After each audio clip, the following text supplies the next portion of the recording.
अस्सलाम वालेकुम दोस्तों, आप देख रहे हैं मेरा YouTube channel world and site एतबार अली। आज के हम वीडियो में आपको ये तफसील से बताएंगे कि पाकिस्तान और इंडिया के दरमियान दोबारा जंग होने के खतरात क्या हैं और वो कितने हैं। और इसी व्लॉग में हम आपको बताएंगे कि जो S-400 रशिया ने ईरान को दिया है, S-400 मौसूल होने के बाद ईरान की डिफेंस कैपेसिटी और कैपेबिलिटी क्या बड़ी है। और आज हम ये भी डिस्कस करेंगे कि इंडिया की पायलट जो शिवांगी सिंह है वो आजकल कहाँ और किस हाल में है। इसके बारे में इंडियन मीडिया और उसके जो दिफाई एनालिस्ट हैं वो क्या कहते हैं और उसकी असल रियलिटी क्या है। 7 मई 2025 को इंडिया ने पाकिस्तानी इलाकों में एक बड़ा हमला किया। उसके बाद पाकिस्तान ने उसके जवाब में 10 मई पर इंडिया पर एक बड़ा स्ट्रेटेजिक एक स्ट्राइक किया, जिसमें इंडिया का भारी नुकसान हुआ और वो अमेरिकी साजिश के वजूद पर सीज फायर में तय पाया। इस 4 दिन की लड़ाई में दोनों तरफ से बड़े एडवांस और बड़े भारी हथियार इस्तेमाल किए गए, जिसमें ड्रोन, मिसाइल्स और जंगी लड़ाकों से जंग हुई। इस जंग के दौरान इंडियन एयरफोर्स को काफ़ी भारी नुकसान का सामना हुआ और बड़ी हजीमत उठानी पड़ी। इसमें पाकिस्तानी एयरफोर्स का ये क्लेम है कि इंडिया के 4 राफेल यानी कि मजमूई तौर पर कुल 6 जहाज गिराए गए और उन जहाज़ों में वो जहाज भी शामिल थे जो इंडिया ने हाल ही में फ्रांस से खरीदे थे, राफेल का मार्केट उस जंग के बाद सारी दुनिया में ऐसे डगमगा गया है कि उसके शेयर बड़े तेजी से गिर रहे हैं। अब आलमी मुबसरिन और माहिरों का ये कहना है कि बाजार ये जो बात अभी जंग के इम्कानात कम दिखाई दे रहे हैं, लेकिन ये एक मिसकैलकुलेशन हो सकती है। किसी भी वजह से दोनों तरफ से अगर कोई भी मिसरीडिंग या मिसकैलकुलेशन होती है तो एक बड़ी जंग दोनों मुल्कों के दरमियान उठ सकती है। और इसमें देखा जा रहा है कि इंडिया की तरफ से इस जंग को दोबारा यानी कि ऑपरेशन सिंदूर को वो जो दोबारा स्टार्ट करना चाह रहे हैं, उसी की मद में उन्होंने काफ़ी अपनी तैयारी स्टार्ट कर दी है। इंडिया की तरफ से जो जंगी तैयारी दिखाई दे रही है उसमें भारत ने तेजस हरिकेन लड़ाकों यानी कि 97 मजीद यूनिट्स की निगरानी की इजाज़त दे दी है और 6 आवास उसको खरीदने का मंसूबा भी उसने अपनी मंजूरी दे दी है।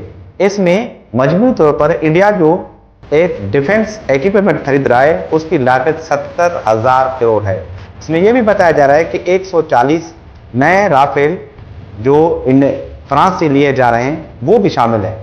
इंडिया से 140 या 144 जो राफेल तैयार हैं वो इंडिया इसलिए खरीद रहा है कि इन फ्रांस हो सकता है कि उनका सोर्स कोड इंडिया को दे दे, क्योंकि इस जंग में इंडिया को फ्रांस का राफेल जहाज का कोई सोर्स कोड नहीं मिला था, जिसकी वजह से इंडिया उसमें कोई भी अपनी अपना मॉडिफिकेशन नहीं कर सकता था, ना ही उसमें कोई अपनी पसंद का मिसाइल लगा सकता था। ये जो सारी तैयारी है इससे साफ जाहिर होता है कि ये जंग कभी भी दोनों मुल्कों के दरमियान फिर से छिड़ सकती है। और अब हम आपको ये बताते चलें कि इंडिया की तरफ से पाकिस्तान के बॉर्डर के करीब एक एक्सरसाइज की जा रही है, जो एक्सरसाइज पाकिस्तान के उन इलाकों के करीब है जहां पर जंग यानी कि लाइन ऑफ एक्चुअल कंट्रोल है। इंडिया वहां पर अपने जदीद लड़ाकू जहाज, ड्रोन्स, हेवी आर्टिलरी और जंगी साजो सामान के साथ अपनी तैयारी में मशगूल है। पाकिस्तानी मीडिया का ये कहना है और पाकिस्तानी एनालिस्ट का ये कहना है कि ये जो इंडिया की मशकें हैं, ये मशकें सिर्फ मशकें नहीं हैं, ये एक जल्दी में स्टार्ट होने वाली एक जंग की साइन है। इंडिया की किसी भी इश्ताल अंगेजी के को फेस करने के लिए पाकिस्तान ने आर्मी रॉकेट फोर्स यानी फोर्स कमांड आर्मी रॉकेट के नाम से एक फोर्स तश्कील दी है, जो 14 अगस्त 2025 को वज़ीर-ए-आज़म शहबाज शरीफ ने आर्मी रॉकेट फोर्स कमांड का ऐलान किया।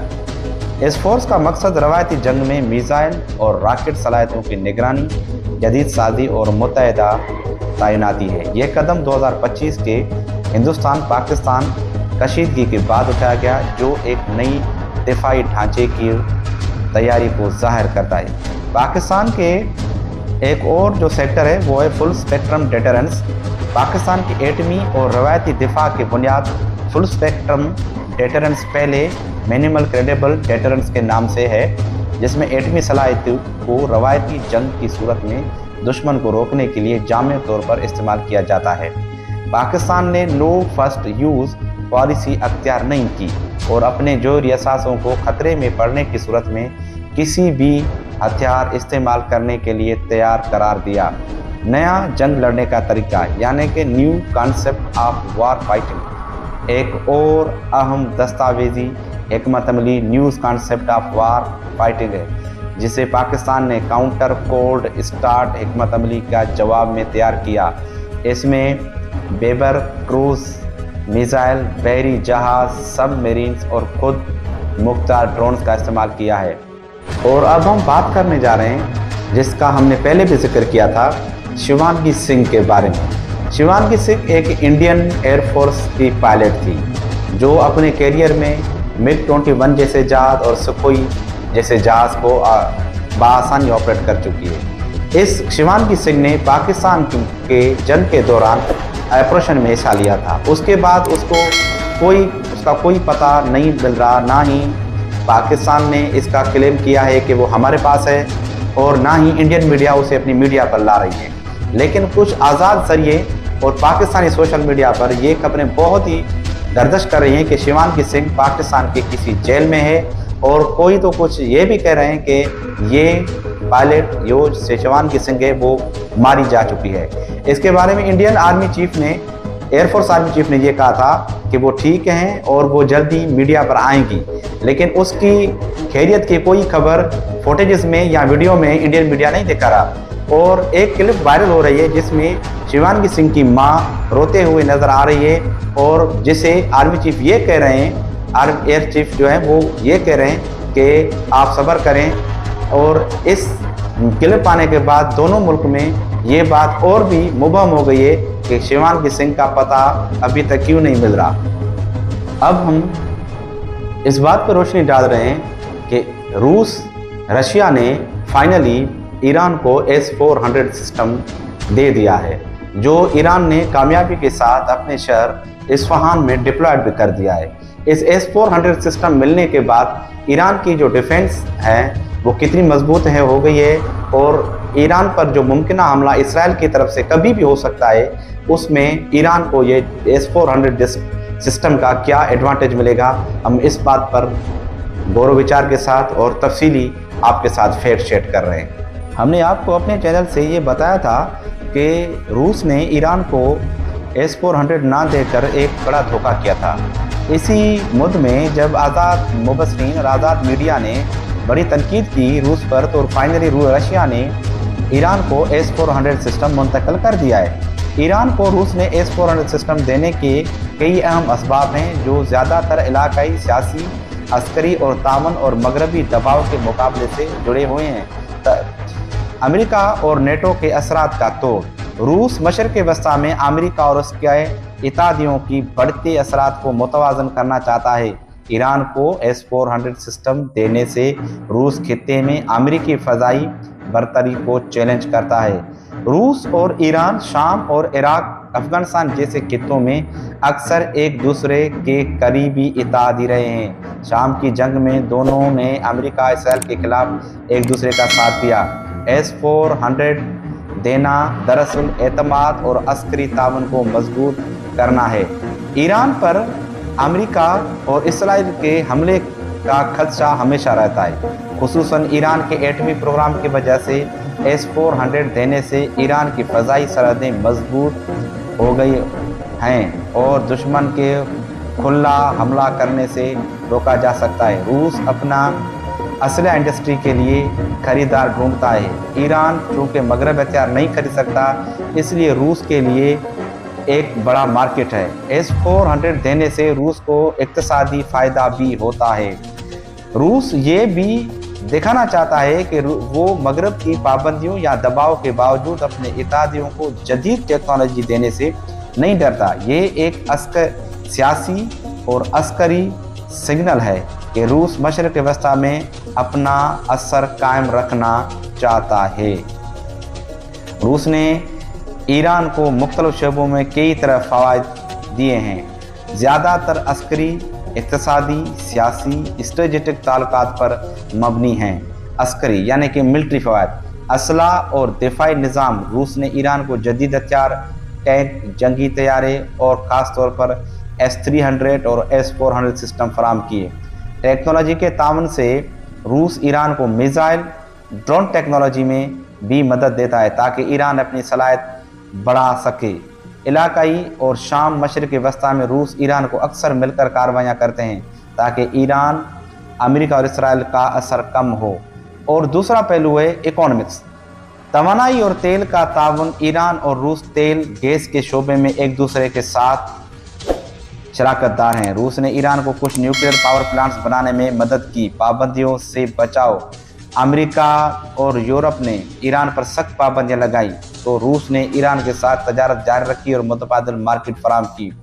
रेल और रोड मंसूबे। रूस ने ईरान के साथ शुमाली जनूब ट्रांसपोर्ट कॉरिडोर में शराकत दारी की जिससे ईरान को यूरोप, एशियाई तक तजारत रसाई मिलती है। और तीसरा है पॉलिटिक्स, वीटो पावर सपोर्ट। रूस ने अक़वाम मुत्तहिदा में कई अस्करी ताकत, तजारती रास्ते, आलमी सियासत में हिमायत और अमरीकी इसराइल के खिलाफ खड़े होने के लिए एक मजबूत सहारा दिया। अब ताज़ा तरीन रिपोर्ट्स ये मौसूल हो रही हैं कि ईरान और इसराइल के दरमियान जंग किसी भी वक्त शुरू हो सकती है। और अभी जो इसराइल में जब मीडिया की कवरेज हो रही है और वहाँ पर जर्नलिस्ट को जाने की थोड़ी थोड़ी इजाज़त मिल रही है तो उसमें ये साफ दिखाई दे रहा है कि ये जो 12 रोज़ा जंग माजी में ईरान और इसराइल के दरमियान लड़ी गई उसमें इसराइल का बहुत बड़ा नुकसान हुआ। उसके इंफ्रास्ट्रक्चर हो, एयर डिफेंस सिस्टम हो, रिसर्च प्रोग्राम हो, एयरपोर्ट्स हो या फिर और कोई हॉस्पिटल्स हो, उसमें ज़्यादातर नुकसान अभी ईरानी ने किया है। जो खुद इजरायली मीडिया इस बात को एक्सेप्ट कर रहा है कि हालिया होने वाले हमलों में ईरान की तरफ से इसराइल को एक बड़ी नुकसान उठाना पड़ा है। और इसी के दौरान इसराइल के कुछ एनालिस्ट और दिफाई माहिरीन ये कह रहे हैं कि इसराइल कभी भी ईरान पर दोबारा अटैक कर सकता है। और इसी के मुद्दे में ईरान के दिफाई एनालिस्ट और जर्नल ये बात मान रहे हैं कि हम पर कभी भी हमला हो सकता है। ये बात इस हद तक हो गई कि ईरान के जर्नल ने यह भी कह दिया कि हमें हमला करने में पहल करनी चाहिए क्योंकि हम पर इसराइल ज़रूर हमला करेगा, बजाय कि वो हम पर हमला करे हम उस पर पहले ही अटैक कर दें। हमें पूरी उम्मीद है कि आपको हमारे आज का वीडियो पसंद आया होगा। अगर आप कोई भी ज़ाती राय हमें देना चाहें तो आप हमें कमेंट्स में ज़रूर दें क्योंकि हम आपके वजूहात और आपकी डिमांड्स पर कंटेंट बनाते हैं। और आज का जो कंटेंट था वो हमने बड़ी अपनी टीम और अपने आज़ादाना ज़रियों से हासिल किया था जो हमने आपके साथ शेयर किया। आप हमारे इस चैनल को सपोर्ट करें, लाइक करें, सब्सक्राइब करें और हमारे साथ जुड़े रहें अगले नए कंटेंट तक।